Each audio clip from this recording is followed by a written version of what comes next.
We're on. Oh, we're on. Are we? Yeah. Hello, everyone. Hello. How are you? G'day. How are you, Jack? JB? Well, after a little bit of a stressful start there, CJ, we're on. We are on. Oh, yeah. We are on. I can see us on. Okay, beautiful.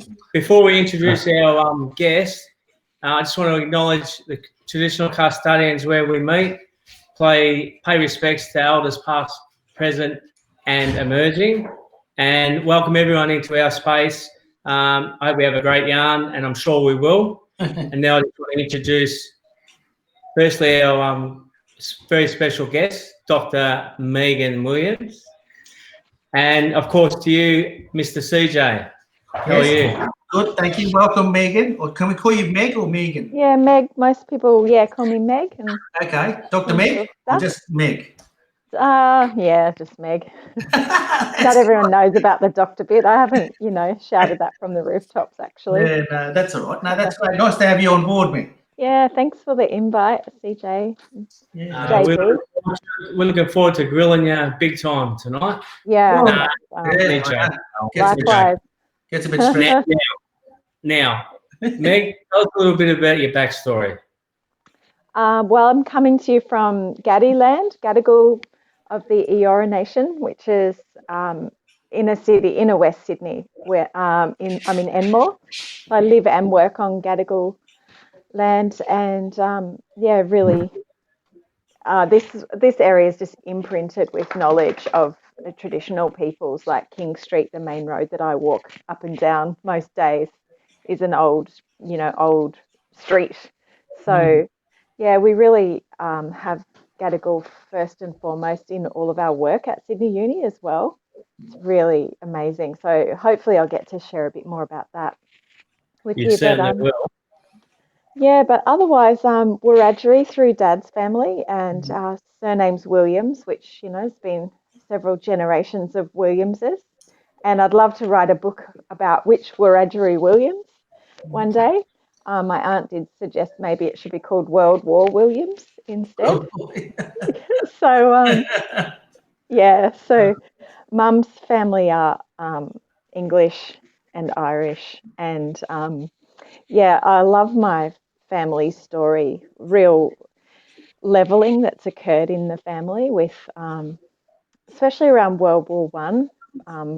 My pop on one side and great grandfather on the other both fought in World War One.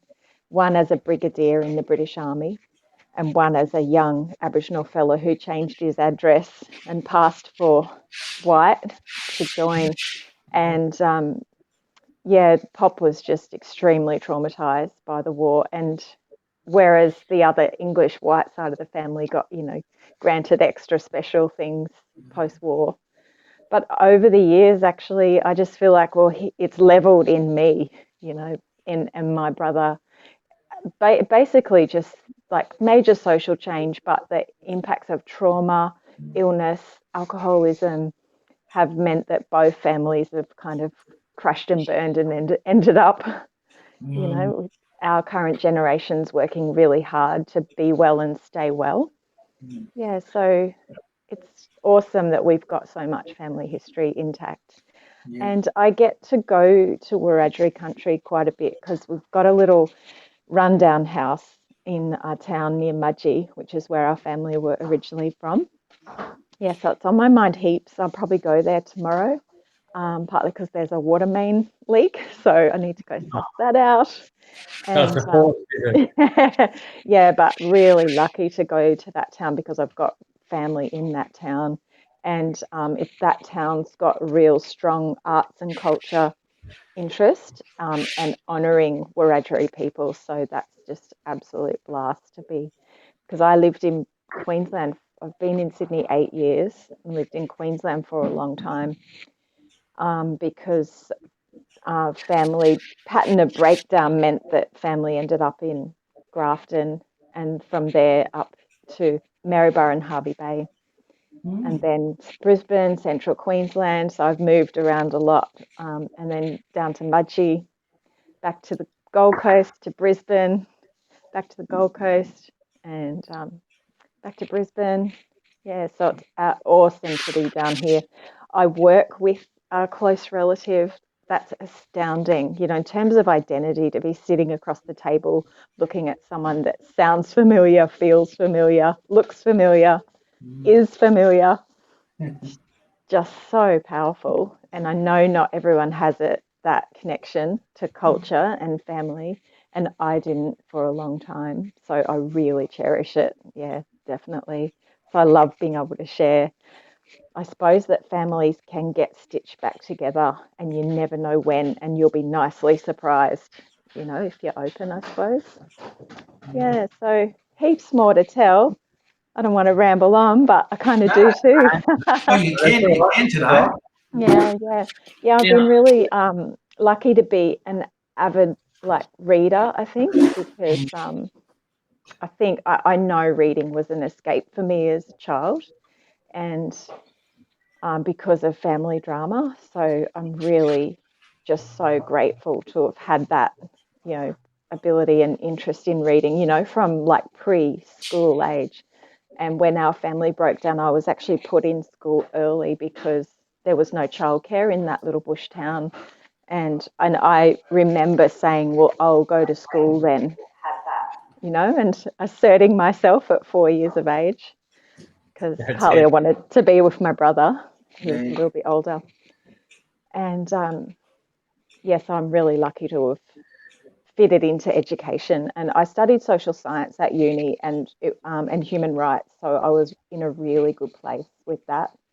I enrolled in Aboriginal studies, but the who was it, Master of Ceremony at the welcome for all the new first years said that Aboriginal studies was cancelled, couldn't find any Aboriginal staff to run it. And it had a like disparaging tone. And they said, if you want to learn about Aboriginal people, do the youth studies stream, because that's where you'll do juvenile justice studies. And that's how you'll learn about Aboriginal people. And I was 17 and I said, you moron, I'm coming back to teach this one day. And that's what I did. And also taught research methods, because that's what I've mostly loved, because research methods is storytelling. It's a golden ticket to ask people to tell you their story in quite a structured way. And I love the combination of research with service delivery. So I've been able to do a PhD, partly because it, you know, being loving learning and writing, but also it was a flexible job when I had little kids to do a PhD. And for that, I just told 36 stories of Aboriginal people getting out of prison and trying not to go back to prison, as well as the perspectives of their family members too. So an absolute privilege to do that. And that PhD always had a lot of lobbying that went with it, always at state government level. And every ounce of that data has been used in multiple ways, like fact sheets, storybooks, narratives back to people in submission writing, and even the pillars of one of the current Queensland government strategies was guided by that set of research too. So yeah, it's really grateful that all fell together and I didn't fall in a heap, I suppose. Yeah, I'm glad you mentioned stories, because you know, we talk about this a lot on this particular little session we have, having a yarn, checking in with people, and stories are kind of who we are, you know, and all our struggles, I guess, all our, you know, successes and triumphs and all of that stuff, family and love, and, you know, war and peace, that type of thing. So it's really interesting that you mentioned that, and I'd be really interested to have a look at your research, I suppose, and because I'm really interested in stories. Absolutely, and I think that's one thing that we keep talking about, is that everybody's got a story to tell, and everybody needs someone to listen to their story. So it's really important. And I know a lot of Meg's work that she's done, and it has been there's been a power of it over the years. So, and a lot of it has to do with you know, the justice system and all that. and it's had some amazing work there. So well done, Meg. Now, just before we go on, we've got a few people that we need to say good day to. Samia, Goody, is it? Yes. Goody there, yeah. She's g'day, Sam. How are you? Haven't seen you for a while, so I think we've just lost Megan. But g'day, Sam. Thanks for joining us. Eddie's watching there. Rossi Bullman down in Melbourne. We had Taylor Motter there as well. Anyone else there? You see Charlie? Melissa Sweet. Melissa. Hey, how are you? Brother Ross there, Rossi Baldwin. Yeah, Roscoe. Yeah. I think Meg's trying to log back in, I think. Yeah. Yeah, I can't see her yet, brother, but as soon as she does. No, that's okay, bud. I've got to tell you what happened to me today, this week, though. Oh, we'll get onto that right now. We've got Vinny down in Melbourne watching. G'day, Vinny. And we've got Megan come back in now. So just while we're letting Megan back in, you tell us what happened to you this week, brother. Mate, I had, I think it was on our Monday show. I don't know what happened, but hey, Meg, you back? Hi, yeah, you keep going. Yeah, I think it was after our Monday show. Tuesday, I think I woke up a bit crook, and I was, I don't know, I was a bit, I had a headache, I had a runny nose, and I went for my walk, as I usually do, down the beach here, and came back, and I started sneezing a lot, and I kept this headache was getting worse and worse, and then I started coughing and stuff, and on Tuesday, I was meant to have a meeting up at work up in Brisbane, so I'm down the Gold Coast, Mick, and so I have to, travel up and catch up with guys at the Institute for Urban Indigenous Health. But I rang it forward and said, look, I'm not feeling too well, and my line manager more or less asked me what it was, and I told her, and she said, look, why don't you get over to Nerang?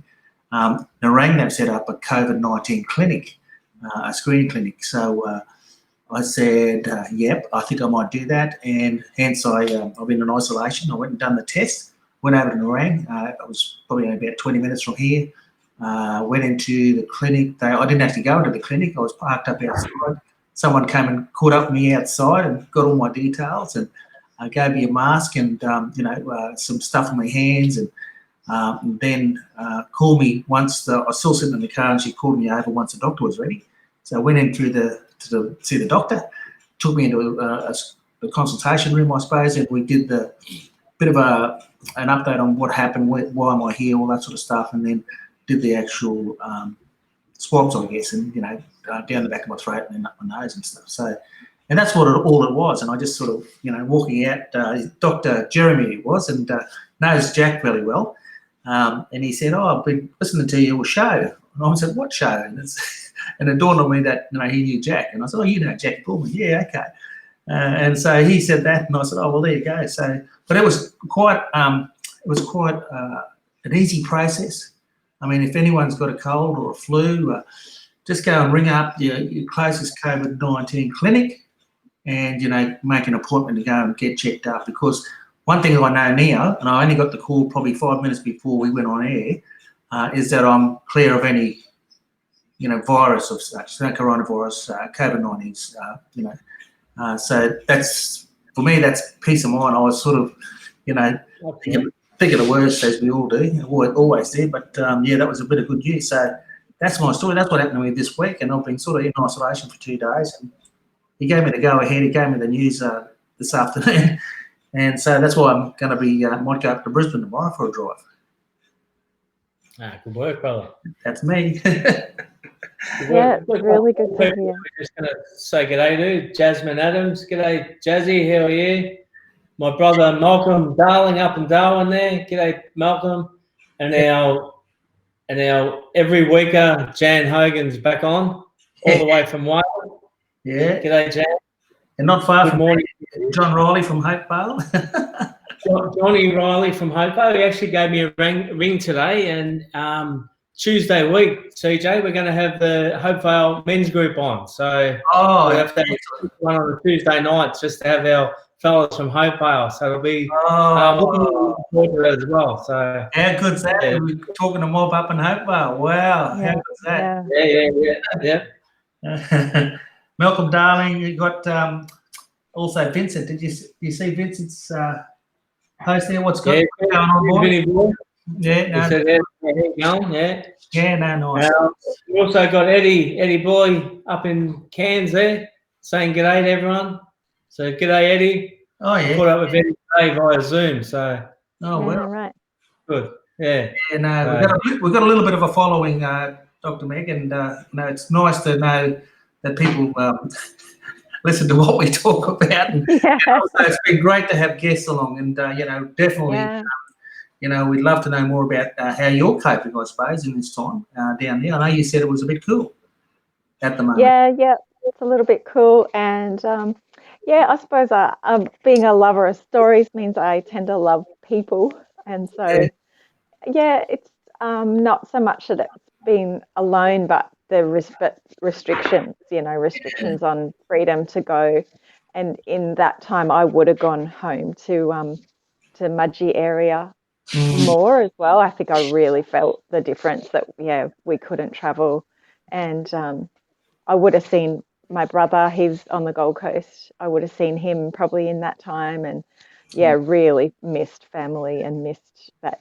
Having a laugh with people, because it's not really, I love that we actually are connected in more ways, because of electronics, but then it's not quite the same either. No, it is. It is nice. It is nice. It's a great way of doing things, and I guess, but having that face to face and being able to hug and embrace people, it's really miss it. That type of stuff. Yeah. I work for an Aboriginal woman. She's Wiradjuri, Lisa Jackson Pulver. She's a professor of epidemiology, so the statistics that go with health. And she was an infectious diseases specialist before she was really in the uni sector. She used to work for the health department as a health inspector of cruise ships. So, of course, with her as a boss, right when that Ruby Princess became the focus of COVID-19 pandemic in Australia, we just heard so much detail about the responses and Lisa's also one of the highest ranking Aboriginal people in the Australian Defence Force. She's a special, I forget her title, but a wing commander in the Air Force, special reservist, and the epidemiologist. Yeah, incredible. Wow. She's just got this absolutely huge capacity to understand issues, make connections between things and people, design processes, follow processes. She's also local here to me in Enmore, so she's like a family member as well as obviously our professor that we work for. And she's the Deputy Vice Chancellor of University of Sydney. She's the only Aboriginal Deputy Vice Chancellor in the country as well. So so she was also part of the early responses of the university to COVID-19. So it was quite shocking. You couldn't just kind of be blind to it and go, whatever, I'll just be told and, get along. We actually heard all these background details and how many of this and timing, and it was really quite frightening. And I really did think the worst as well. So, No, thank God we live in Australia, though. So and I just can't believe the numbers in America, like over 100,000. That's terrible. The area I mostly work in is prisoner health, and so I try to keep my eye across the national statistics about the health and well-being of Aboriginal people in prison that are collected in each different state and territory. It's all a mess, actually. We've got barely any very good insights into actually what the health of Aboriginal prisoners is in custody. And so looking at COVID-19 in prisons in the US and also in a couple other countries, there was some terrible outbreaks, secrecy, lockdowns. And so there was a real worry about what was going to happen here too. Absolutely. But luckily, so far, there's been good processes in place. I'd say the quarantining's not what it needs to be when people are entering and exiting prisons, because there's just not the places to put prisoners. And but I think it's been extreme for some people, especially no visitors whatsoever. It's just extreme on people's well-being, and especially for children too. So I think that's probably one of the biggest things for, like a lot of mob out there that have been isolated, and we keep saying it week in, week out, that like we're probably the lucky ones because we've got our partners, we've got our families, but those that are on their own, we have to keep checking in with them, because some people are doing it really tough. And we've had a lot of phone calls this week, and a few people actually on suicide watch at the moment. So it's really important that we do rally around those ones that aren't feeling the best at the moment. So I think what you're saying is so spot on, Meg. So I've got great people I work with, Croaky, which is social journalism for health. Melissa Sweet, Dr. Melissa Sweet, who's a really long-term health journalist in Australia, and she started this independent media company just focused on public health. And it's a real good go-to for a really solid critique, especially about equity. They have just a really strong social justice lens.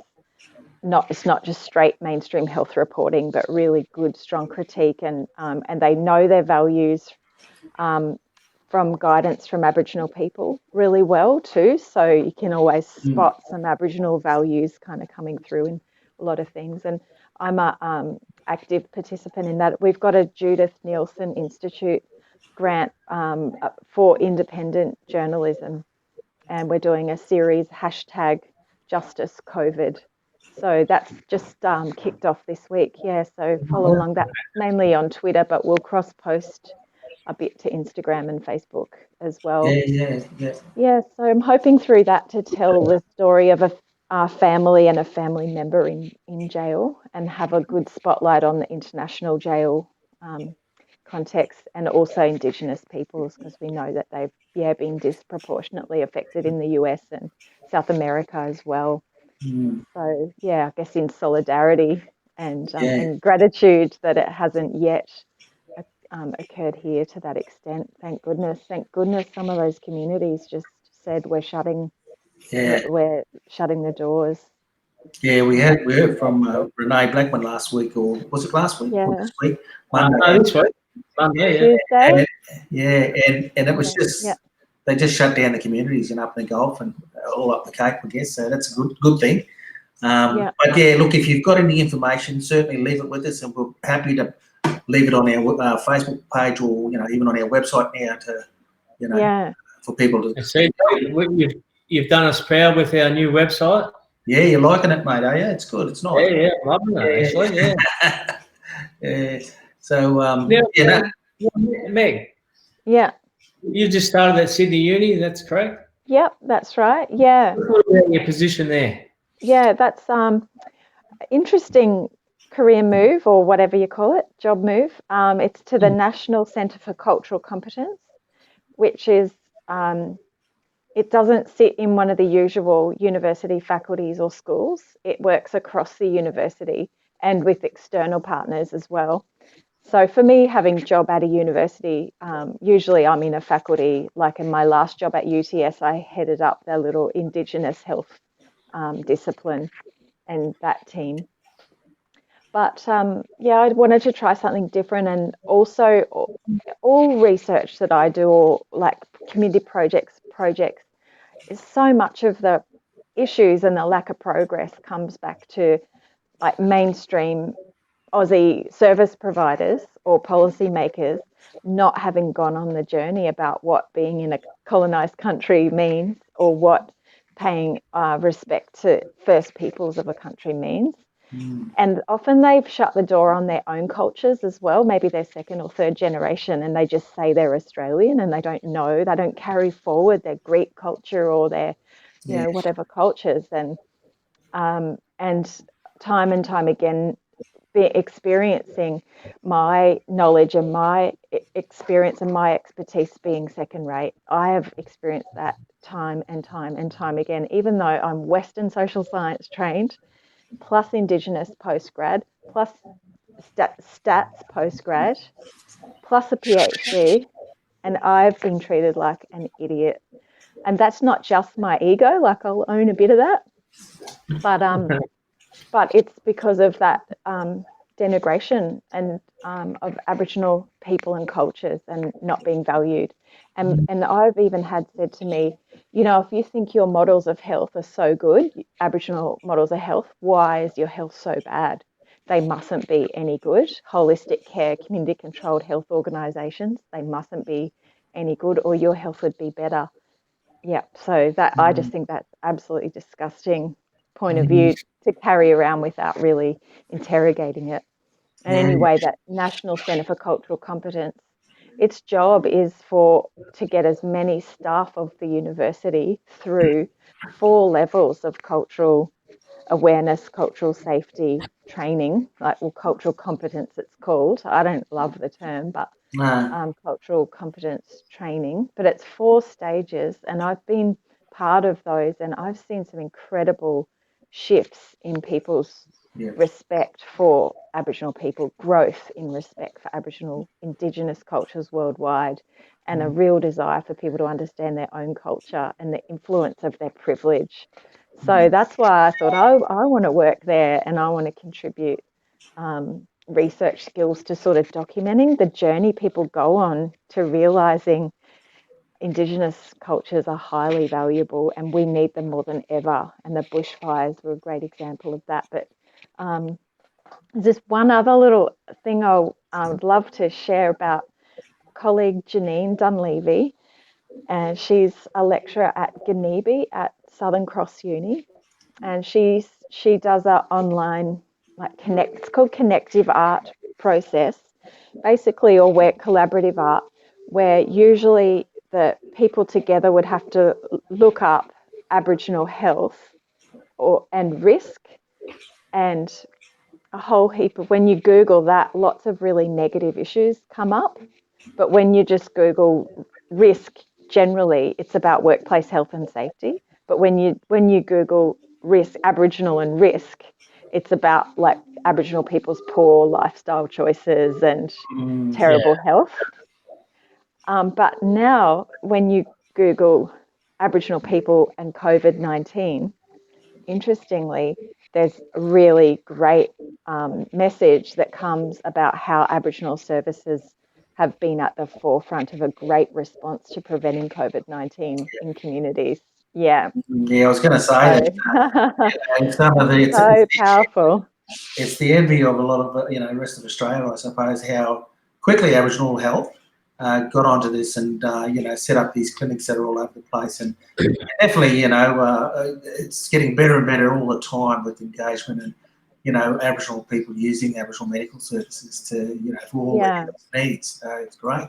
Yeah, that's right. And the ongoing issue that it's mainstream services that are hard to access. And research I did last year on Aboriginal workforce, there were just so many experiences of really disgusting treatment by staff, the Aboriginal, staff experienced in those health services. And I think if staff experience that negativity, racism, lack of support, lack of career development, stereotyping, sidelining, politicising, overburden of work, imagine what clients absolutely experience. So something else we've talked about too, CJ, is exactly that. So look, there's a couple more people we want to say g'day to. Benny Radford, G'day, Benny. I haven't seen you for a long time. He was part of a men's group that we had here many years ago on the Gold Coast. So good to see you coming in, Benny. Who else we got there? John said, and women, my apologies for not mentioning our better halves earlier. So good on you, John. Yeah, that's right. That is right. Now, Meg, we've known each other for a long time now. We've done some work together. There's been a lot of ups and downs. There's been some beautiful work done in between. So probably, what was it, 2007, 2008 or something like that, we've known each other. Meg's gone, I think she's frozen now. See that question? Frozen there. I told you. Hang on. She's coming back in. Yeah, she's trying to come back in, yeah. No, that's great, mate. It's oh, there you are. Yeah, it just seems to be get booted off and quickly going back on. No, we're not doing that. There you go again. Not having much luck tonight with technology, brother. Oh, so well, wait to come back in. Yeah. Now, brother, what do you got planned for the weekend? Mate, like I said, I'm going to go up to Brisbane tomorrow. I've got a little a meeting up there, so I'll go and do that first thing in the morning. Well, I'm actually thinking about getting some lunch, mate, on Sunday. So if you can, we'll go and grab something somewhere. Because they can take 20 people, can't they? As of today or tomorrow, I'm not sure. So maybe it's Monday, but at least they can take 10 people. I'm sure we can squeeze in somewhere to have lunch. I'm going with your advice on that, brother, because I haven't heard much about it, but I'll believe you. Yeah. With that. So, we are lunch on Sunday. That'll be good. Yeah, that'll be good. Yeah, but other than that, mate, I'm going to go on the beach tomorrow, so I'll be down there for a coffee. Now that I can venture, no, I won't be down there for me. I'm going up to Brisbane. That's right. Maybe on Sunday morning. Yeah, Sunday morning. Yeah, I'm going to Brisbane. Yeah, that's right. So and doing that, but it's also Reconciliation Week this week. It is, brother. It is next week, so it's going to be quite an interesting week in terms of a number of things happening. I think there's a webinar that's happening for the Queensland branch of the Reconciliation Australia. They're putting a webinar on. So I'm talking. And you're part of that, ain't you, brother? Yeah, I'm on Wednesday talking about unity. So what time, brother? I think it's around about lunchtime. To tell you the truth. Yeah, it's about. You get that link. We'll put that link up on so people can join if they want to join. Yeah. Or is that not for that? No, we can do that. We can do that on our Facebook page as well as their website. So we can advertise that so guys can get on and have a listen. I suppose there are sessions that are happening. Happen today, I think, and then Monday, Tuesday, Wednesday. So which is good. So Sorry Day as well. We had Sorry Day during the week. Yeah. It brought back a lot of memories of people walking across bridges. All that sort of stuff back 20 years ago, 2000. So, and that was a good. Yeah, absolutely. And 2000 was also a big year for Australia in terms of the Olympics. Correct. The Olympics in Australia at that time. Kathy did the run. She just blitzed them. Yeah. So it was a good year. So, but Reconciliation Week, Sorry Day. I think Mabo Day is coming up June the 3rd. So that'll be a Wednesday. That's right. Yeah. So it kind of all happens around here, and then of course we've got NAIDOC coming up in July. So that's right. I don't know how we're going to be doing that. It's a bit of a strange one, isn't it, brother? Yeah. I don't know exactly what's going to happen because still our borders hasn't been lifted yet. So I know New South Wales and Victoria, their borders have been lifted, but ours still haven't. So and I think we can travel up to 250 k's, I think, bro. So mate, that's almost down to that's past Byron or maybe up to Sunny. We can go the other way though. We can go the other way as well. So probably up to Harvey Bay or something. Yeah, Harvey Bay or something. Yeah, that's right. Yeah, no, that'd be good. Now I don't know where Meg's gone. Has she got in contact with you or not? Oh, she's I just texted her. I haven't heard back yet. So okay, so hopefully very interesting work she does. She's quite a. Oh look, and I think she's been quite noble and not. I was hoping to get a little bit more out of her there because she's been involved with a hell of a lot of stuff with what we've done at Mibbenbar as well. So, Yeah.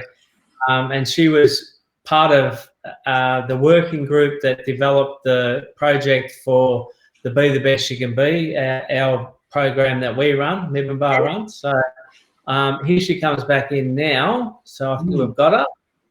Meg, you're back. Yeah. You're back. Yeah. Yeah. Yeah, I could hear all of you that whole last conversation. That was really good. I'm going to You say, responded. we just started talking about you again, and sort of, Yeah. it's I don't know another. where she got to. I got a question though. Can I ask? Now, you? hang on for your question, because I know you're going to have some curly ones. You're a real researcher. And Yeah. Charlie will be able to answer. No problem. I've got no problem. That's right. What I Yeah. wanted to say was, Yeah. now we've known each other. I said this before. I don't know if you heard it. We've known each other a long time. There's been a lot of ups and downs along the way, but some beautiful work in between. And I was just telling people about the work that we did with the Mad Bastards Be the Best You Can Be program. Mad bastards. Yeah. I think life-changing work. Yeah. And synchronicity too, because remember that was right. I got an email being invited to join with yourself, Dr. Mark Winnetong, and Al Harris, who we'd known. He's a media advisor, and Uncle Mark had gotten a bit of funding, and he wanted to pull a group together. And it was right when I was moving to Sydney, and I said, "Oh, I probably can't be involved because I'm moving to Sydney." And someone said, "Oh, no, that'll be all right because Brendan Fletcher, the filmmaker, is in Sydney." And I moved into the same suburb as Brendan in walking distance. And so that worked out really well. And we were able to meet a lot face to face and basically argue nonstop about what we were putting into this group discussion guide that went with the film. Yeah. And there was other bits of synchronicity for me too, because I moved in Brendan. I just released a podcast just on Sorry Day just this week, and that podcast is it's 10 minutes, and it tells this story of how I'd already been doing my PhD because I was inspired to tell some stories from Brisbane that were a bit like what Mum Shirl from down here in Sydney had done. Really just never given up on people in and out of courts and jails. And so meeting Brendan's uncle knew Mum Shirl and has a poem about Mum Shirl. And it was right when I'd volunteered at a little school down the road, and this big, no joke, massive statue of Mum Shirl got put in the courtyard one day. So I just couldn't get away from the spirit of Mum Shirl, And so I think that that kept me going, working with this Mad Bastards film. The confidence in the female voice in what was often seen as a male-focused film, but in almost every scene, there's a strong woman or a woman's influence, and so I felt that was really great growing up for me.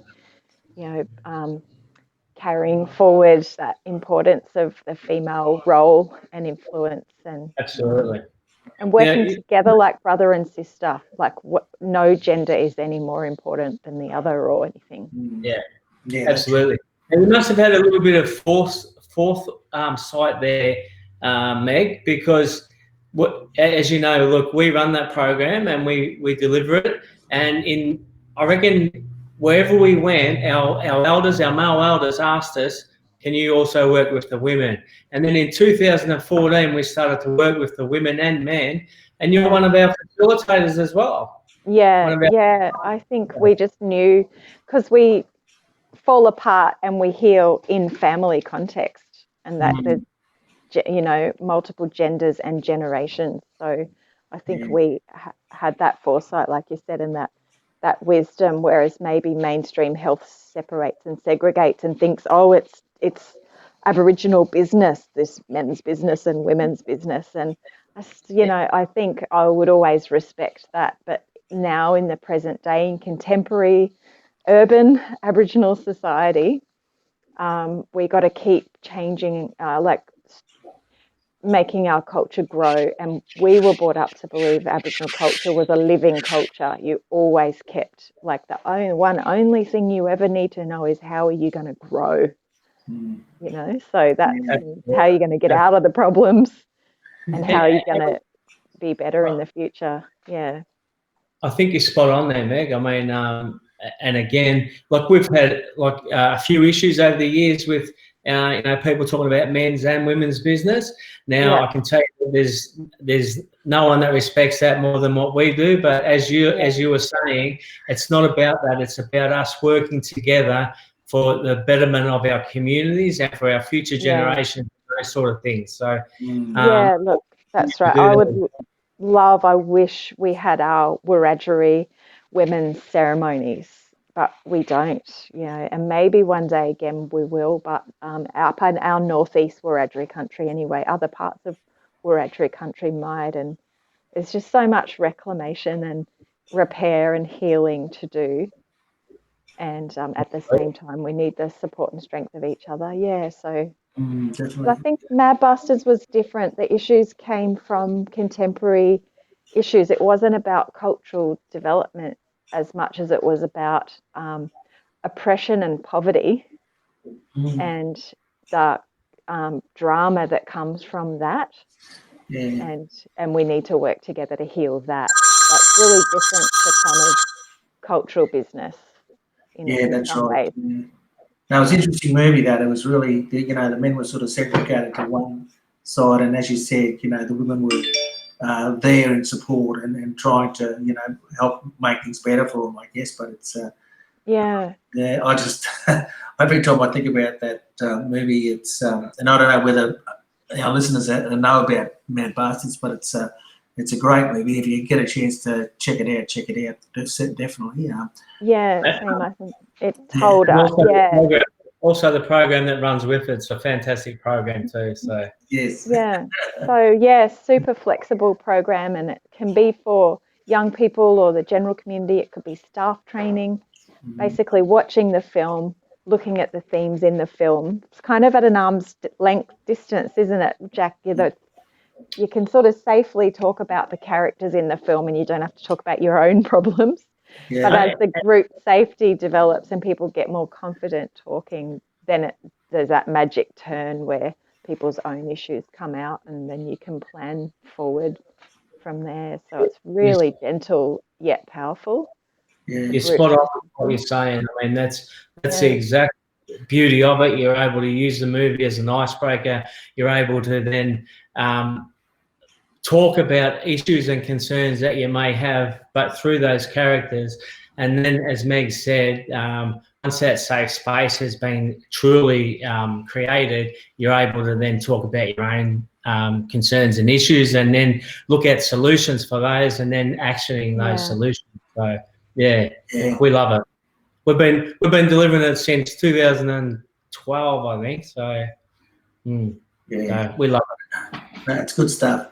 I think she's frozen again. Are you frozen, Meg? Can you? Oh, she can't. She's gone. Yeah, I thought she was. Yeah. No, you're right, mate. And it's great that when you pull apart a movie like that, and there are other movies like that as well. You know, that you can actually, as a kind of modern society, if you're going to call it that now, you know, today's people can look back at those movies, their stories about, you know, what happened and what's happening in some sense, and, you know, to be able to sort of draw some inspiration from there, or see a solution, or have a conversation about something that happened in the movie is really powerful, because in the movie, not many people were having conversations, you know what I mean? They were just sitting there.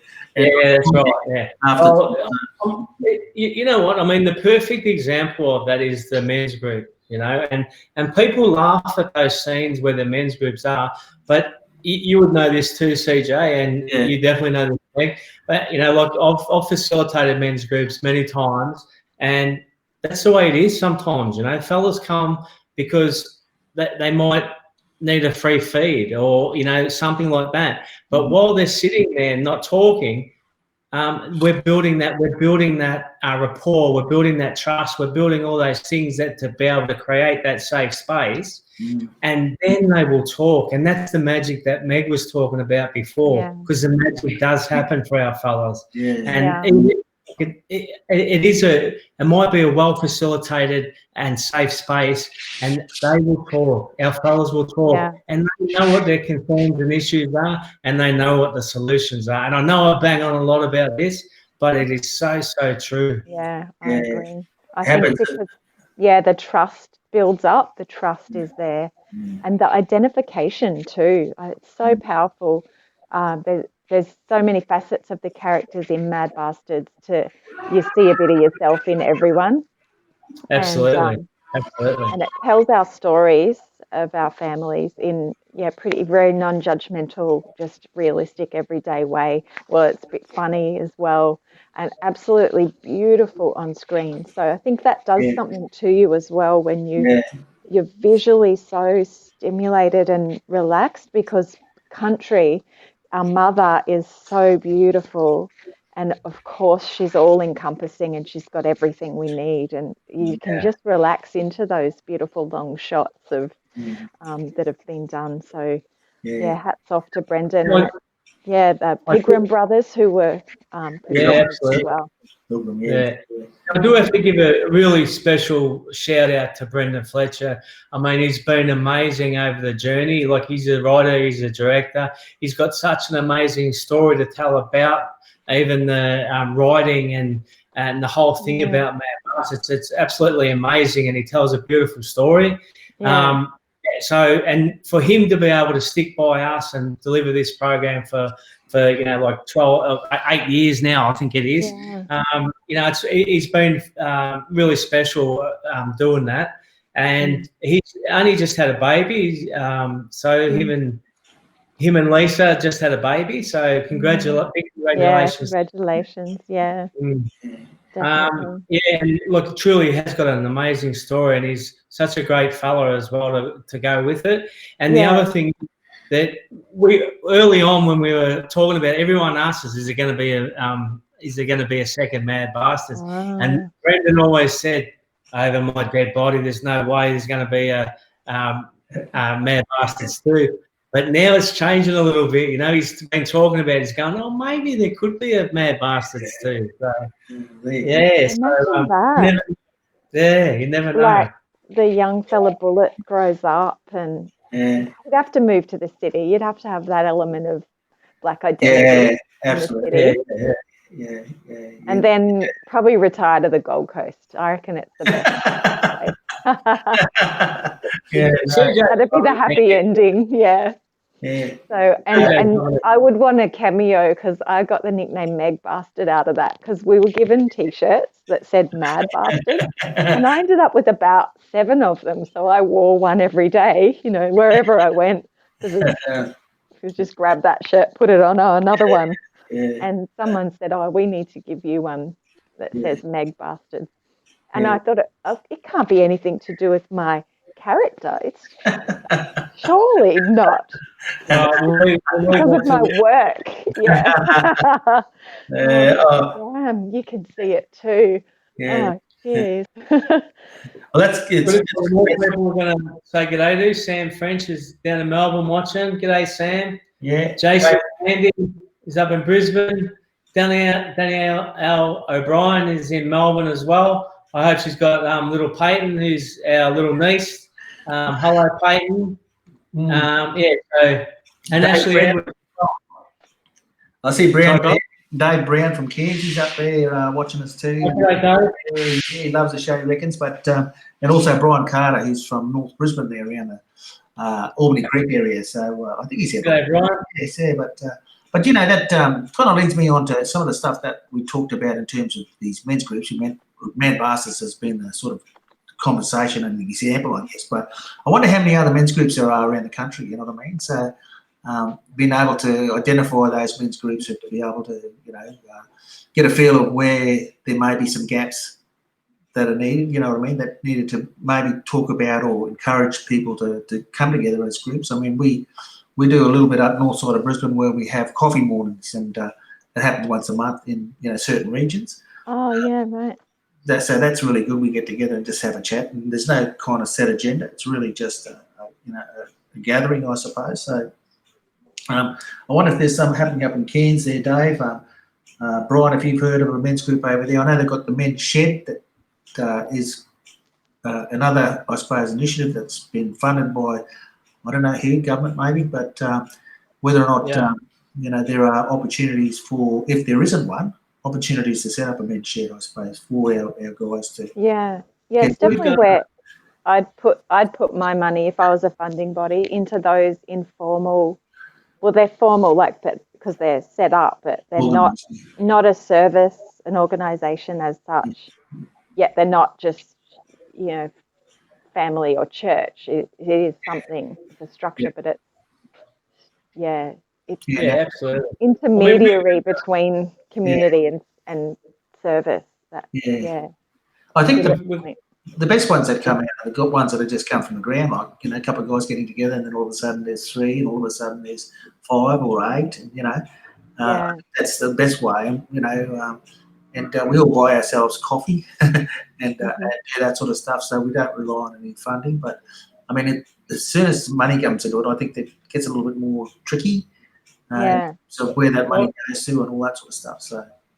Well, I think that's the thing too, CJ, is that, there are so many things that we can do without the funding, like there's, as you say, the fellas can get together and have a coffee. And it depends on the ethos of the group as well, like you can do what you're going to do in that group as long as it's, for a group benefit. And the thing is, you can always find resources that it's not going to cost you anything. So they're the ones that sort of make it sustainable. So I think you're spot on with what you're both saying.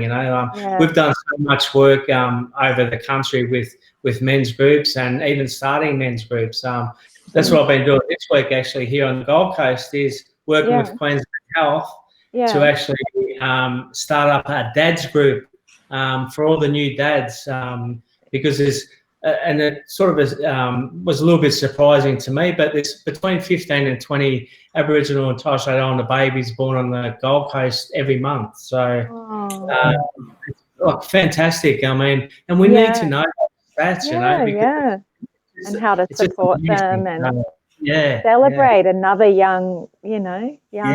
Absolutely. What's our future elders, isn't it? So, that's right. So we're doing that work with Queensland Health and the first 1,000 days, of course. So, and it's really interesting. And it was really good to meet some of those young dads, that are coming through. And, and as we always say, there's no guidebook or there's no rule book for being a parent.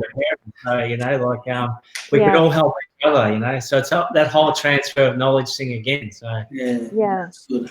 Definitely. It's nice to see. Well, my question wasn't that hard. It was just to ask what's the role of researchers with men's groups and women's groups? Can I jump in there, because we've done so much work with our lads over the years. Because as you both know, there's research isn't a well-received word in our community. So when we go in and we talk about research, people instantly get their back up. But I guess the thing that we've learned over the years is that, it doesn't matter if we're working in a community position, an ALO position or a health worker position or whatever it may be. We're constantly asking questions and we're constantly getting answers. So basically, we are community researchers. Everyone's a researcher because they're actually asking questions and getting answers.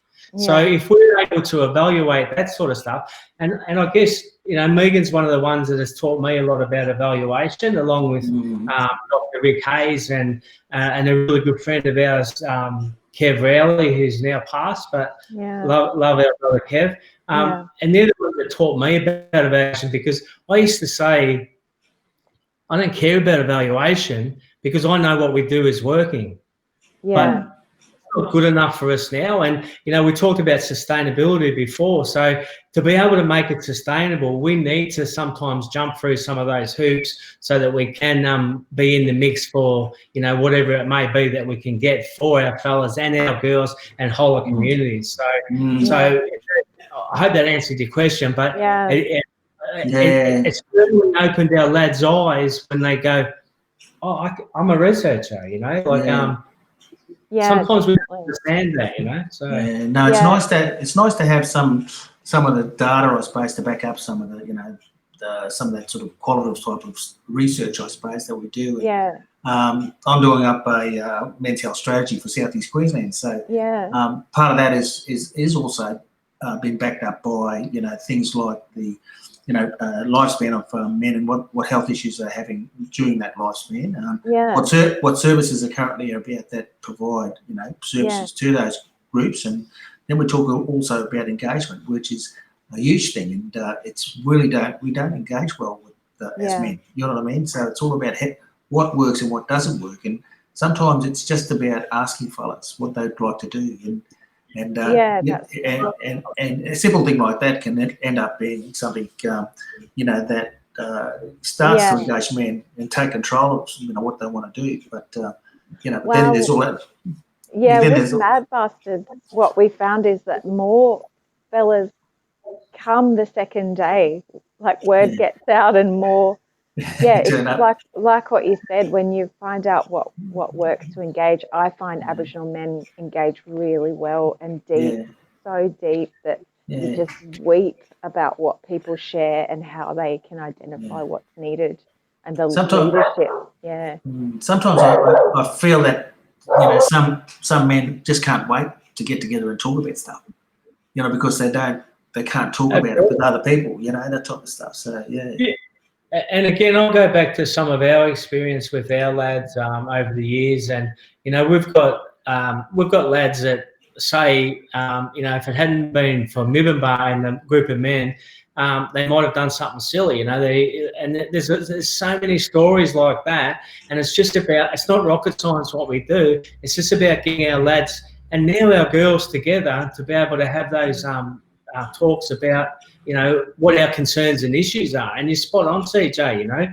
And just to disagree a little bit with you, I think our lads have got a heap better with being able to have those conversations now, you know. So because it does peeve me a little bit when people say, you know, our fellas won't talk, but they will talk if we allow them to talk in that safe space. Well, JB, what about how many fellas have asked us to get on this little talk? They say, I'll come on. I said, oh well, we'll get around to it. We've got about 2 years to 3 years worth of interviews here, so it's great. I want to be involved and capture it and tell the world, you know. I just, I suppose I love Meg, you might be able to help us.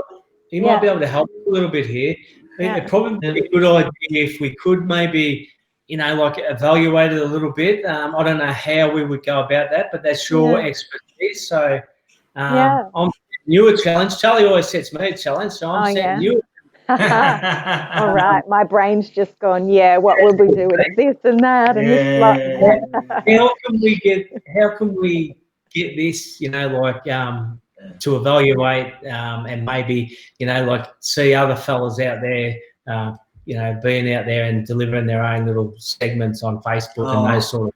Yeah, you could definitely look at like reach, do a bit of a social network analysis. You know, how many people did you tell about it? So you could really work out, your reach, your numbers. Reach, that's a quality as well. You could, you know, do some interviews and see what values did you see getting talked about, and you know, what did you learn? Okay. Okay. We'll talk further about that. Writing up what we do is really important, because otherwise we're so often we're told like, Aboriginal people never publish because it's not a written culture. It's another stereotype where actually I'm pretty sure Aboriginal people were writing a lot, just not in the written English books. You know, just so another one of those. cop out. That's a cop out for them to exclude our knowledge. Yeah, that's right. As well, absolutely. and also not push their systems to incorporate our knowledge. You know, it's this got to be this box or it's not included. It was like that was me. I'd be like, everyone's knowledge is welcome, and we can make weird shapes. I think and that's listening. exactly what we talk about. Like, everyone's knowledge is welcome here. We don't know half the answers. You know what I mean? So all we're doing is having a yarn and trying to find out answers for ourselves and whoever might be joining us at the time as well. Yeah, I think that's the integrity of Indigenous knowledges as well. There was the respect for all people's experience, because we all offer a unique perspective.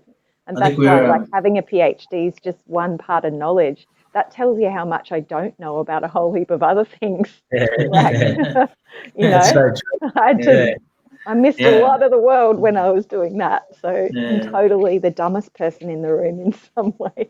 I think that I think that the importance of listening is lost sometimes, and if we're not listening, we're sort of making decisions without listening. So it's kind of we need to listen and pay that respect and give people their opportunity to talk, I suppose, and to tell a story, I guess. So, but I know that a lot of that stuff is really quite simple. I mean, what we're doing today actually came from just the yarn with Jack, because we haven't seen anyone for the last 5 weeks or something, and I bumped into him down the road at a coffee shop, and we just said, why don't we just go online and do something? So we just started, and away we went, and with no kind of agenda except to have a yarn and to see how people are coping during COVID-19, how they what type of things are they doing, how's their day going, have they done anything new, is there something exciting that happened, or are they struggling with the whole concept of being isolated, and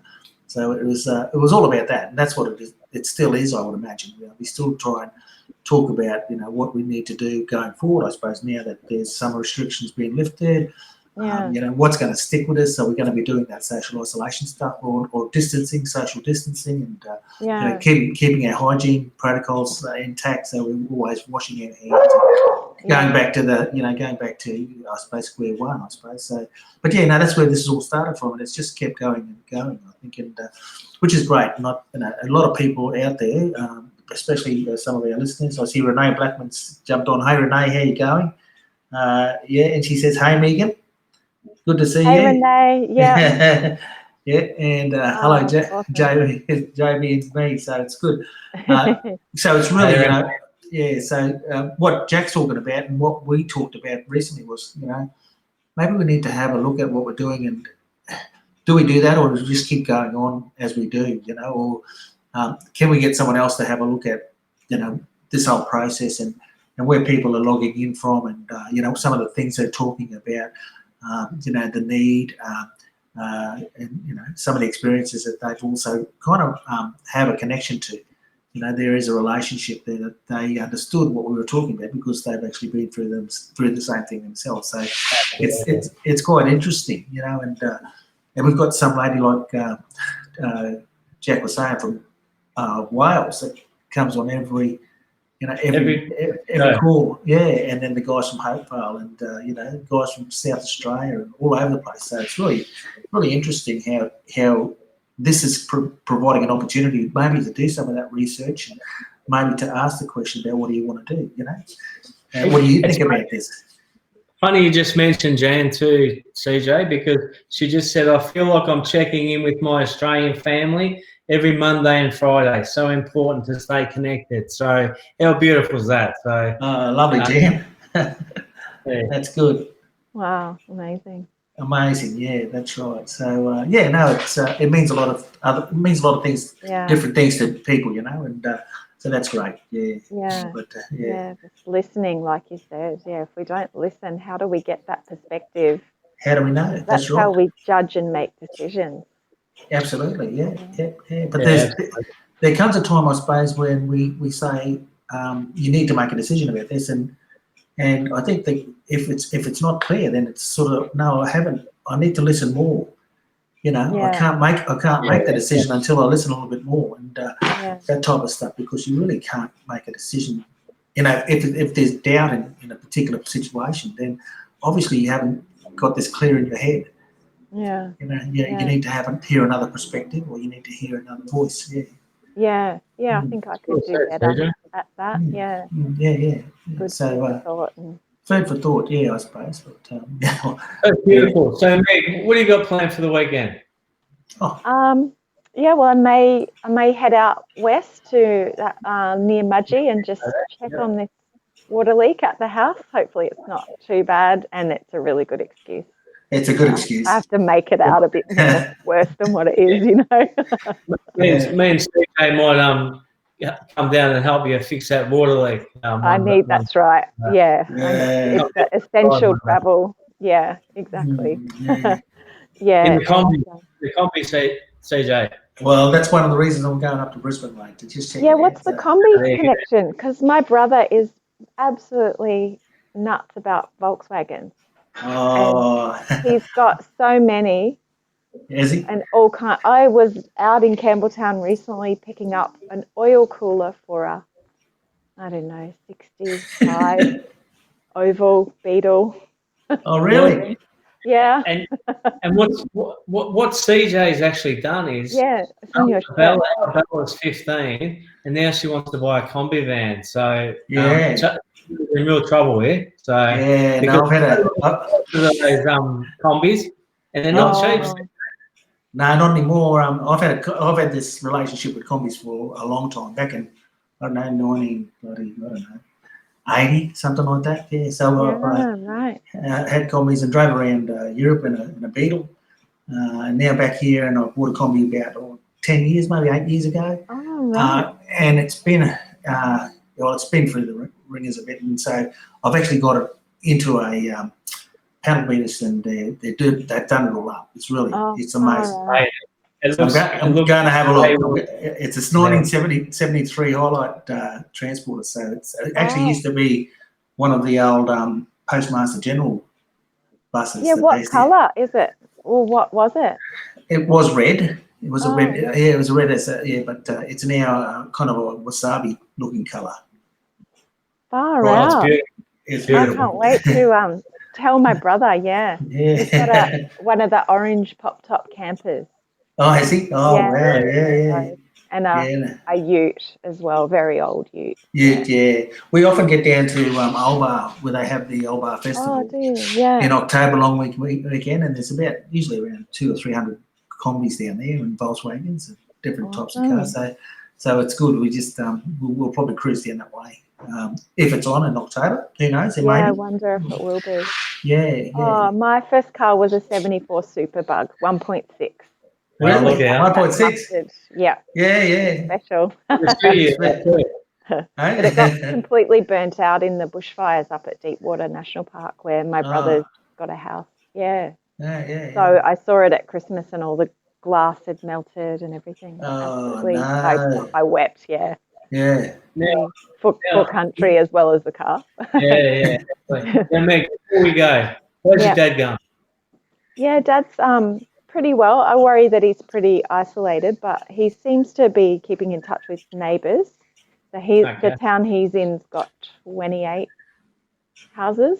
So and another neighbour's moved in who's a retired professional bike rider, I think. So I think Dad's been getting his stubbies on and his volleys, lycra, and having a few rides. But because Dad's had asthma all his life, he's been really worried about picking up coronavirus, and so he locked down early, and he was really serious about he was worried it was gonna take him out, because he just had Ross River fever too, poor Dad. So he was still getting over that, and so he was pretty worried. But I think he's just he's been working on the truck. It's a hybrid. I think it's got a Toyota engine and a Nissan drivetrain, and it's just a mongrel like the rest of the Williamses. And because Dad does fiberglassing, so the cabin on it's fiberglassed, to within an inch of its life, and little hatches and chains. And there even used to be a paper towel roll holder on the dashboard, which has 101 uses. Dad's just got this most powerful brain that thinks through every good on him. Yeah. element of something. True black fellow, I suppose. Yeah, good on him. Solution focused and bush mechanic. bush mechanic. Yeah, so yeah, he's a real joy. Now we're going to cover up people, Peter and Stan. I think they're in Gundawundi. Al Moochie, g'day Al. How are you, buddy? Al's on the Gold Coast. Oh yeah. Used to work at Dreamwheel. I'm not sure if Al's still there, but yeah. G'day Al. Now everyone, I just want to wish everyone have a great weekend. Do whatever you need to do. Get it out of your system. Don't go too far though. And I want to thank Meg for coming on. It could be around 2 in this because I think we only got a little way into your story. So I think we need to have you back. Have a bit more of a yarn about what you've been doing as well, because I know it's amazing work, and always proud to do work with you. So likewise, and love to get you both talking more as well. Love our fellas and your leadership, and No, it surely is a pleasure, Meg, to have you on. It's great. Really good. It's so inspiring when I hear people talk, and and listening to stories, and also mention of those other amazing women that are vice chancellors and all that sort of stuff. It's just amazing, to know that we have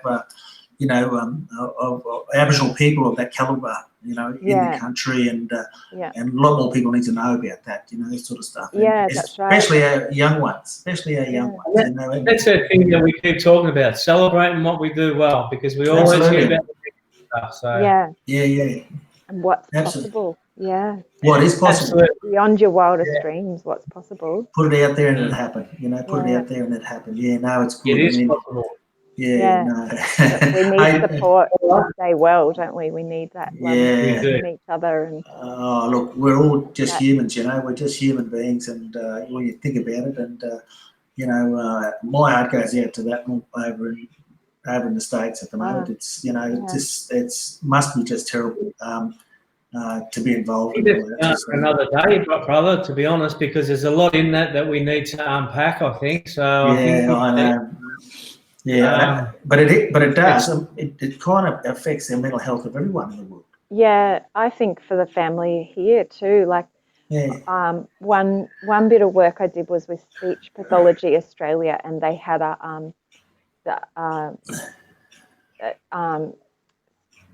speech is a human right. Communication is a human right.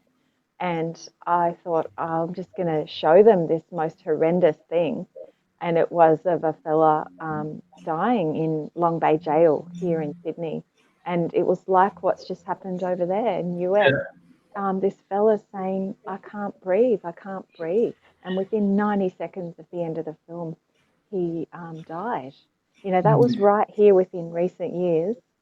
And my heart goes out to his family, partly because the issues here don't get the exposure that we've been hearing about the issues in the US. And I'm glad we get to hear about that, but gee, it's a shame that we don't take responsibility for what occurs in our own front yard here in Sydney. Yeah, absolutely. And I think that's the issue here, is that that's been well documented.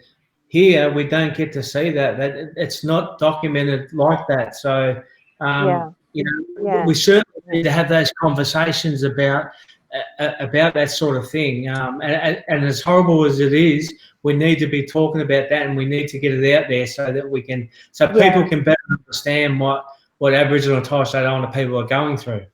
I think I just look back and think, I think I just spun Speech Pathology Australia on its head, because I just showed a film of someone dying at the beginning of their day, and they hadn't even thought about death in custody being a communication rights issue. They're so used to thinking about nice people who can pay for a speech pathologist who've got some problem with speaking. We got problems with people being sat on by officers of the state.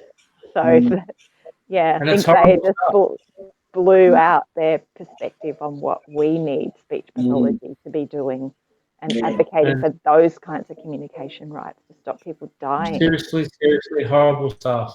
Yeah. Yeah, it is horrible stuff, and I think that that perspective around, we talked about COVID-19, I suppose, and people are complaining and whinging about how it's affecting them, in general life. Whereas, what's happening with people already in isolation, how much more isolated can they get? Oh, yeah. How do they deal with it? Yeah, you definitely heard about people who live on the edge, with mental illness, personality disorders. Someone I'm really close to's ended up in court. We don't know the outcome yet, but will he face jail time or will he get, hopefully a good behaviour bond? But some people are so close to really screwing up without that support. Because it was also all the good things he had in place, like this, you can't go to the swimming pool. Swimming every day was his healing. Yeah. And you, All of let us. alone, yeah, that's right. So keep doing this, keep doing what you're doing, that, and putting people that word out, and also support people in need. I think we just need to help others out who need help, and continue to do that. We need to show that we support them, and some way. But I think we're going to have, let's have a good weekend to start with. Yeah, we'll get through that. Then we can have a chat on Monday about how we're going to go. Have a chat, definitely have a chat about that, because I think it's something that seriously needs to be talked about. And as Meg said, that does get swept under the carpet a bit here. So something we should yarn about. But as you said, CJ, let's have a great weekend. Let's enjoy ourselves. And thank you again, Megan. Yeah, thank you, CJ. Pleasure. Thanks, CJ. Nice to have time with you. Yep. Yeah. Over and out for now. Yeah, overnight. Cheers. Bye.